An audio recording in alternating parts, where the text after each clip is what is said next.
While South Africa took the initiative in 2013 to involve the rest of the continent in the first summit held on African soil, continental actions flowing from then are less obvious. All of the countries that are part of the BRICS have had an engagement and an outreach with the continent bilaterally. And in the case of China, you have the Forum on China-Africa Cooperation, which meets at the end of this year in Beijing. The Indians have the India-Africa Forum Summit. The Brazilians are part of a Latin American configuration. Russia doesn't have its particular platform. And of course, South Africa, Africa is at the core of its foreign policy. So there's a lot happening, but it is happening bilaterally. However, outsiders aren't seeing as much progress as was initially expected from the outreach program. You can't change the character of BRICS.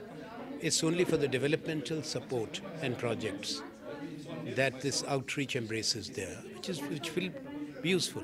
Now, the criteria of inviting the countries in Africa would be determined by the host country and by the African Union.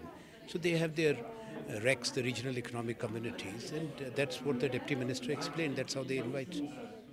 On a practical level, African countries have several avenues they could pursue to take advantage of the opportunities presented by BRICS. Well, the first obvious way would be for countries of the continent to make applications to the new development bank, the BRICS Bank, for loans. And of course, the bank has made it clear that this will only be for infrastructure development. And that would be the one way of doing it.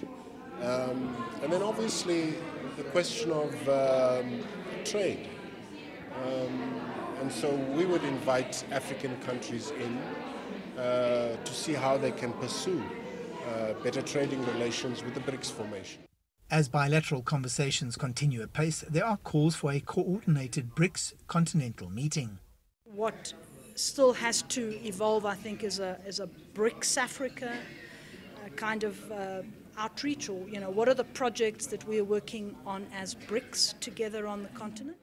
With the BRICS summit less than 6 weeks away now, it's now getting to the business end of everything, and lots of meetings are planned between now and then.